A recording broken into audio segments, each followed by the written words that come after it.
Good morning সবাইকে। আজকে আবার এক নতুন রেসিপি নিয়ে চলে এসেছি। সেটা হচ্ছে আপনার কালো চানা দিয়ে শোল মাছের রেসিপি।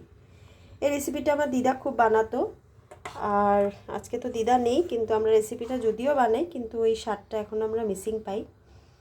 তো চলুন দেখা যাক এই রেসিপিটা বানানোর জন্য কি কি লাগবে। প্রথমে আমি কালো চানাটা সিদ্ধ করে রেখেছি, রাত্রে ভিজিয়ে সিদ্ধ করে, এই দেখুন সিদ্ধ করা এরকমভাবে ঠিক সিদ্ধ করা হবে। শোল মাছ লাগছে, শোল মাছগুলো ঠিক এইভাবে পিস করা হবে, ছোট ছোট এইভাবে কেটে নেবেন শোল মাছগুলো। আলু লাগছে এইভাবে ডুম ডুম করে কেটে ছোট ছোট করে। আর মশলার মধ্যে লাগছে গোটা গরম মশলা। গোটা গরম মশলার মধ্যে দারচিনি, এলাচি, লং, তেজপাতা, আর গুঁড়ো মশলার মধ্যে হলুদ, শুকনো লঙ্কার গুঁড়া, ধনের গুঁড়ো আর জিরে গুঁড়ো। আর বাদবাকি যা লাগে সেটা আমি আপনাকে পরে জানাচ্ছি। মাছটা এবার আমরা হলুদ লবণ দিয়ে মেখে নেব।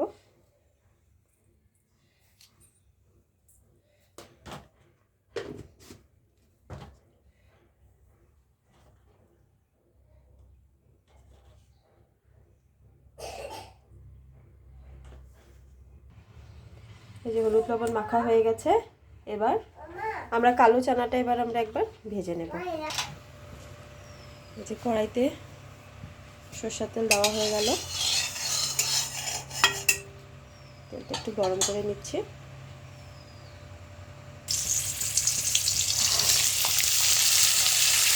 কালো চানাটা ভেজে নিচ্ছি, একটু হলুদ লবণ দিয়ে কালো চানাটা ভেজে নেওয়া হবে। এতটা লাগবে না কালো চানা সবজিতে, যতটুকু লাগলো রেসিপিতে, বাদবাকিটা রেখে দিলে হলো। বা শুধু ভাজা খেতেও ভালো লাগে, হলুদ লবণ দিয়ে ভাজা করলে শুধুও ভালো লাগে খেতে।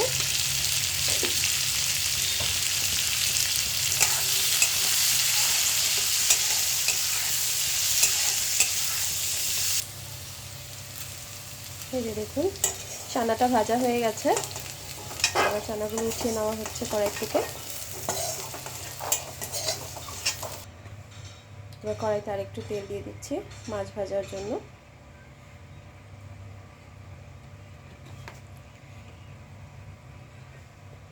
তেলটা গরম হচ্ছে, তেলটা গরম হয়ে গেছে। আর মাছগুলো এখন একটা একটা করে ভেজে নেওয়া হোক। দেখতে পাচ্ছেন মাছগুলো কীরকম সাইজ করা হয়েছে, শোল মাছগুলো। এই রেসিপিতে ঠিক এইভাবেই মাছের সাইজগুলো করতে হবে। দেখুন এক পিঠ ভাজা হয়ে গেছে, আর এক পিঠ ভাজা হচ্ছে।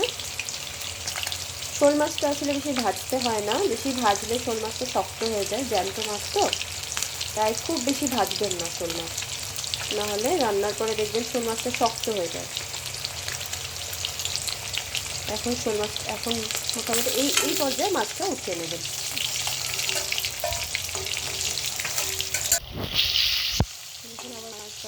এইভাবেই সব মাছগুলো ভেজে নেবেন এক এক করে।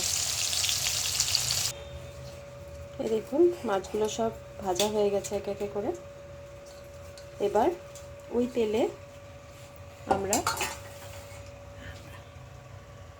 তেলে এবার সোমবার দিব তেজপাতা, ফোড়ন,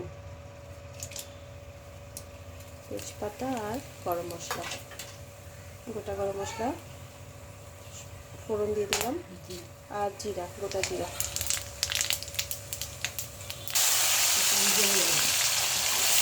এবার আলুগুলো দিয়ে দিলাম, আলুগুলো হলুদ লবণ দিয়ে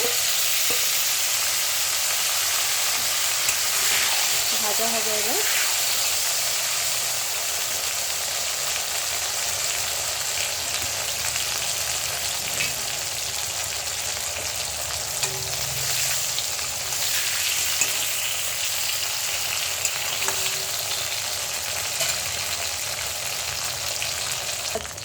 আলুগুলো ভাজা হতে হতে এবার আমরা মশলার মিশ্রণটা রেডি করে নিই। এই যে আদা বাটা দেওয়া আছে, হলুদের গুঁড়ো গেল, তারপর শুকনো লঙ্কা গুঁড়ো। ঝালটা আপনারা বুঝে দেবেন, যে যেরকম ঝাল খায় ওই বুঝে আপনারা গুঁড়ো মশলা ব্যবহার করবেন।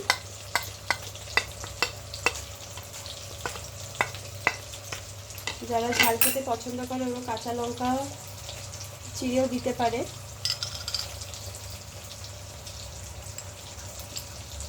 কাশ্মীরি মির্চ মশলা একটু দিয়ে দেবো, কালারটা একটু ভালো হবে। মিশ্রণটা এবার জল দিয়ে গুলিয়ে নেব।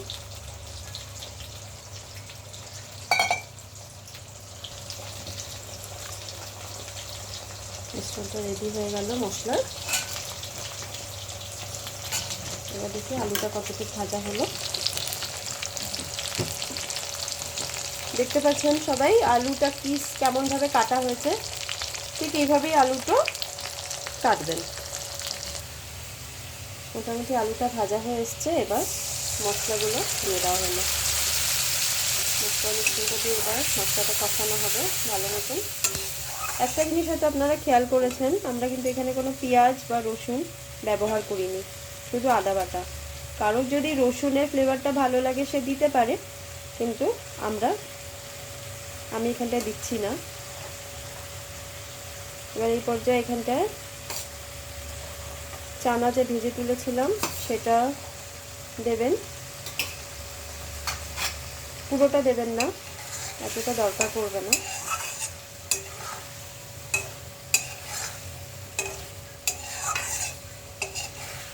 পেন্সিল কালারটা এবার মশলাটা ভালো মতন কষানো হয়ে যায় আলু আর চানাটা দিয়ে। আন্দাজ মতো স্বাদ মতো তেল নুন দিয়ে দেবেন এখানটা।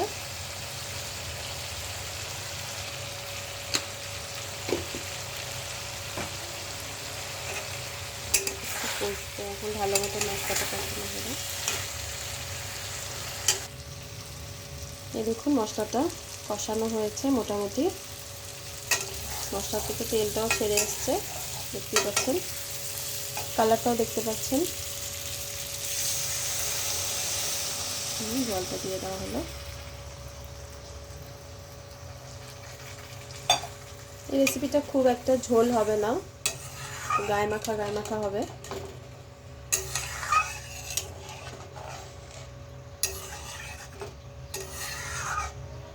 এবার একটু জাল হোক।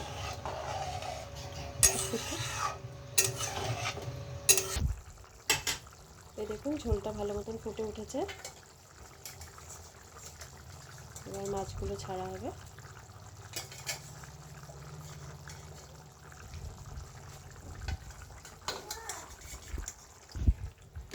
মাছগুলো সব দেওয়া হয়ে গেছে।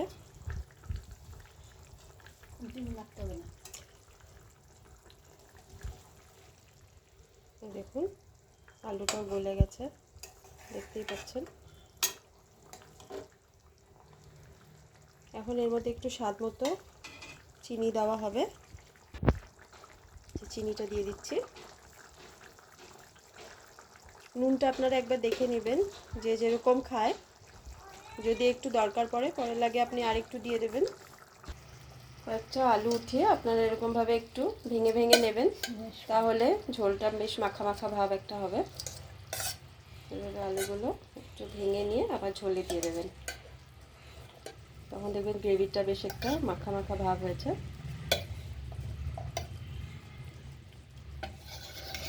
এইভাবে দিয়ে দেওয়া হলো।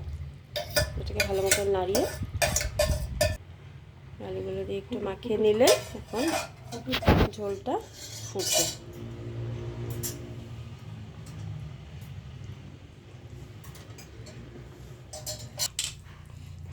এখন ঠিক নামানোর আগে একটু ঘি দিয়ে দেব। ঘিটা দিলে বেশ টেস্ট একটা ভালো হয়।